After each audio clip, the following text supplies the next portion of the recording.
હું ગડારાથી અંશ ચંદ્રેશભાઈ બાલવાટિકામાં ભણું છું. આજ હું તમને ગીતાજીના માત્ર 5 શ્લોક કહીશ. ગીતાજી આપણો ધર્મ પુસ્તક છે અને ભગવાનનું હૃદય શ્વાસ છે. ગીતાજીમાં 700 શ્લોક અને 18 અધ્યાય છે. એ 700 શ્લોકમાંથી હું તમને 5 શ્લોક કહીશ.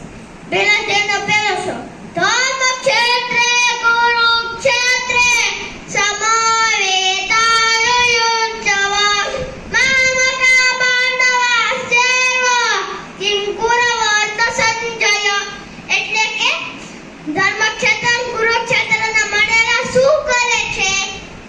અને પછી અર્જુન કહે છે નો કામ છે વિજયમ કૃષ્ણ તચો રાજ સુખાની ચ કિમનો રાજેન ગોવિંદ કિમ ભોગે જીનતે નવા.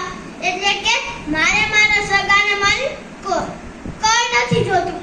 રામ સુખ લક્ષ્મી કોઈ નથી જોતું.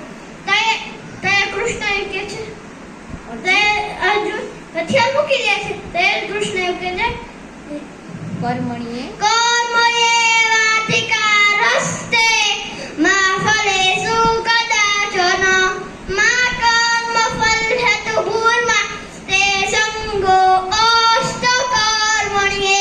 એટલે કે તારે કર્મ પણ કરવું જ પડશે, કેમ કે તું ક્ષત્રિય છો.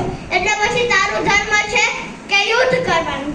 તૈયાર આપણા ધર્મ વિશે ભગવાને કઈ કીધું? ભગવાન આપણા ધર્મ વિશે કહે શ્રેયાસ ધર્મ વિગુણઃ પરધર્મસ્વનુષ્ઠિતાत् સ્વધર્મે નિધનં શ્રેયો પરધર્મો ભયાવહ. એટલે કે પોતાના ધર્મમાં રુચિ આવે તોય પણ શ્રેષ્ઠ રહેવું. બીજાનો ધર્મ અપનાવવાનો નહીં. બીજાનો ધર્મ પાપ છે. પાપ છે.